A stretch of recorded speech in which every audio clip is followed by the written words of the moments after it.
नमस्कार साथियों। हमारे बच्चों को स्वतंत्र पाठक बनाने के लिए हमें शुरू से ही मौखिक भाषा, डिकोडिंग एवं लेखन के साथ साथ पठन पर खास ध्यान देना जरूरी है।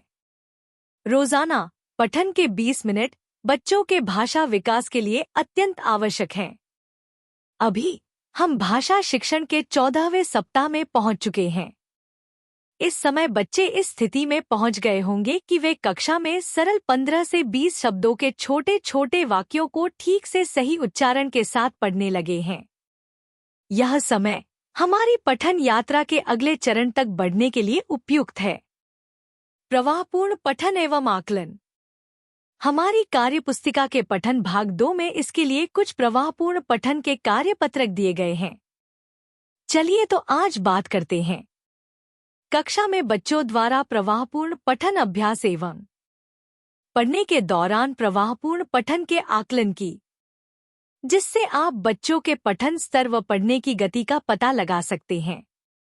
प्रवाहपूर्ण पठन सप्ताह 14 से 25 तक चलेगा।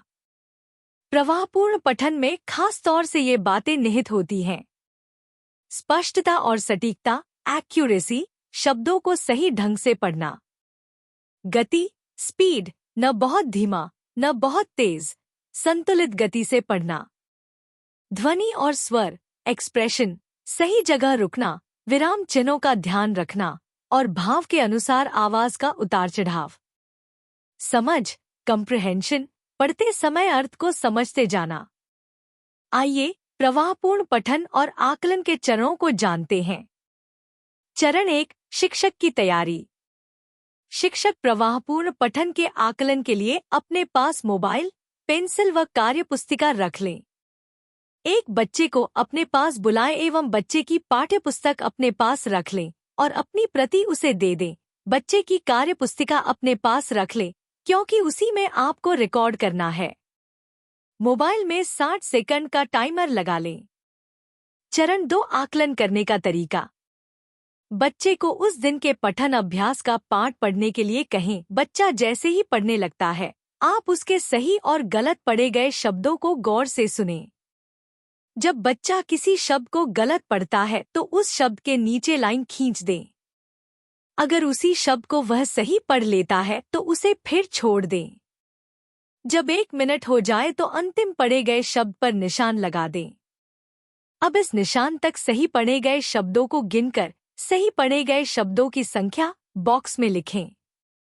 चरण 3, स्तर निर्धारण एवं ट्रैकर भरना।